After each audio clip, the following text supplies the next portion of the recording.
Ada orang bila sedekah tapi sia-sia. Sebab apa? Allah tak redha. Bila kita kaji puncanya, patutlah Allah tak redha. Sebab mak ayah tak redha.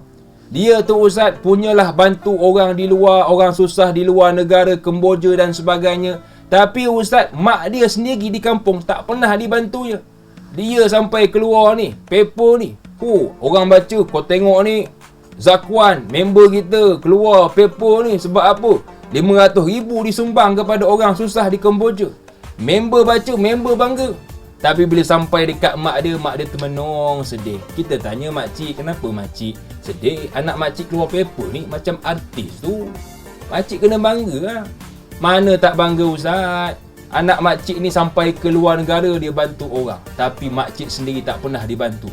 Cuba tengok rumah makcik, bocor atas, bocor sana, bocor sini. Makcik nak minta segan, tapi tak pernah ditanya nak ditolong ke, nak dibantu ke. Sebab itu, bila mak tak redha, Allah tak redha. Hadis riwayat Tirmizi, redha Allah, redha walidan. Redha Allah terletak pada redha ibu dan ayah. Jadi bulan puasa ni, kalau kita nak sedekah, tolong sedekah dulu kepada mak ayah kita. Abang-abang, call mak kita di kampung. Assalamualaikum mak, macam mana Ramadan ini? Kurma cukup ke? Itu sejadah okey ke? Dah nipis? Kalau nak lagi tebal, adik beli dinilai 3, kasih tebal. Supaya selesa nak tahajud baca Quran. Mak kata okey je, yang penting kau doakan mak. Okey lah.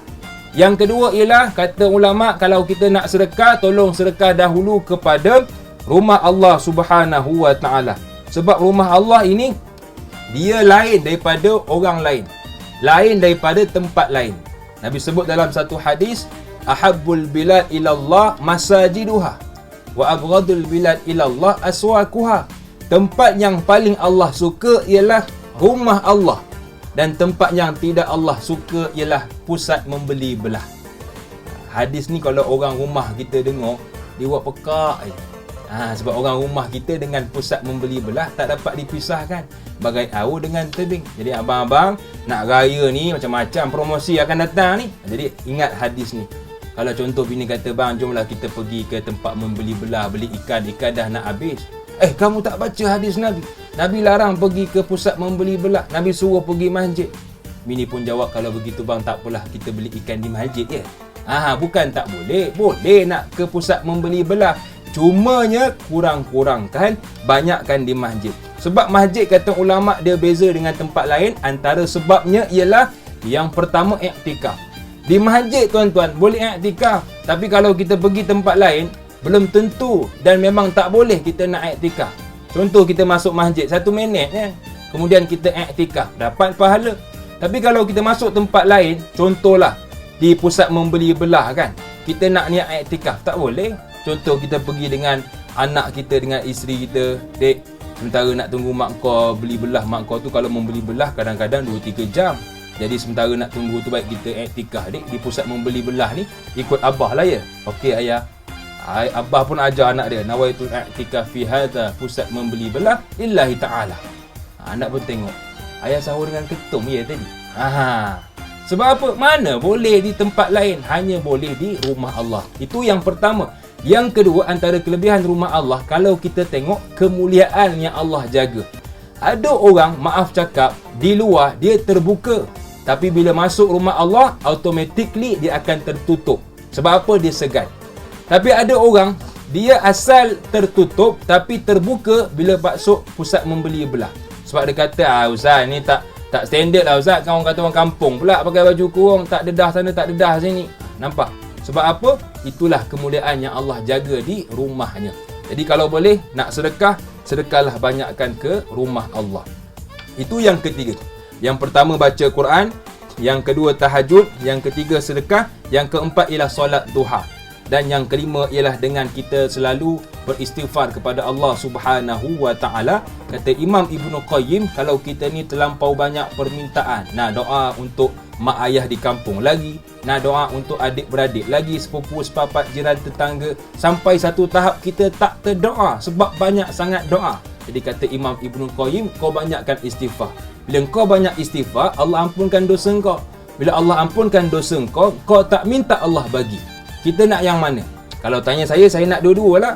Dikala kita angkat tangan, minta doa kepada Allah, Allah kabulkan. Dan dikala kita tak minta pun Allah tetap bagi. Dan yang seterusnya ialah dengan menjaga wuduk. Banyakkan menjaga wuduk. Kita kalau nak jaga wuduk mungkin tak mampulah 24 jam sebab ialah kadang-kadang kita terpegang isteri, nak terbuang angin, macam-macam orang Malaysia ni. Jadi paling kurang jaga maghrib ke isyak. Contoh kalau bulan Ramadan kan, maghrib ke isyak ataupun paling kurang isyak ke tarawih. Kadang-kadang tarawih habis pukul 10, habis pukul 11. Jadi dari pukul 8 masuk pukul 11, lebih kurang 3-4 jam kita jaga wuduk.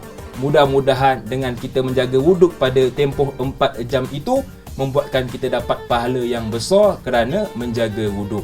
Jadi itulah 7 amalan sunnah yang paling kerap Nabi lakukan dalam kehidupan baginda Rasulullah sallallahu alaihi wasallam, dan mudah-mudahan dengan 7 amalan ini membuatkan kita dekat dengan Nabi sallallahu alaihi wasallam dan membuatkan kita layak mendapatkan syafaat Nabi sallallahu alaihi wasallam. Cintai Nabi dengan mencintai sunnah baginda Rasulullah sallallahu alaihi wasallam. Ajak diri kita, ajak keluarga kita, ajak teman kita untuk cintai sunnah Nabi sallallahu alaihi wasallam, kerana itulah titik tolak kepada cinta Nabi sallallahu alaihi wasallam. Mudah-mudahan apa yang saya kongsikan yang baik boleh sama-sama kita amal dan sebarkan, dan yang tidak baik sama-sama kita tinggalkan.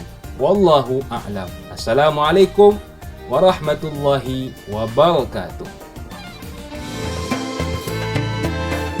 Daun beringin sungguh lebat, angin bertiup amat lambat. Apa khabar wahai sahabat? Nak tanya, dah selawat? Kalau belum selawat, jom sama-sama kita berselawat. Allahumma salli ala Muhammad, ya Rabbi salli alaihi wasallim. Allahumma salli ala Muhammad, ya Rabbi salli alaihi wasallim. Teruskan menonton dan menghayati perkongsian Tazkirah Ramadan ini hanya di Nur Ramadan terbitan Finas.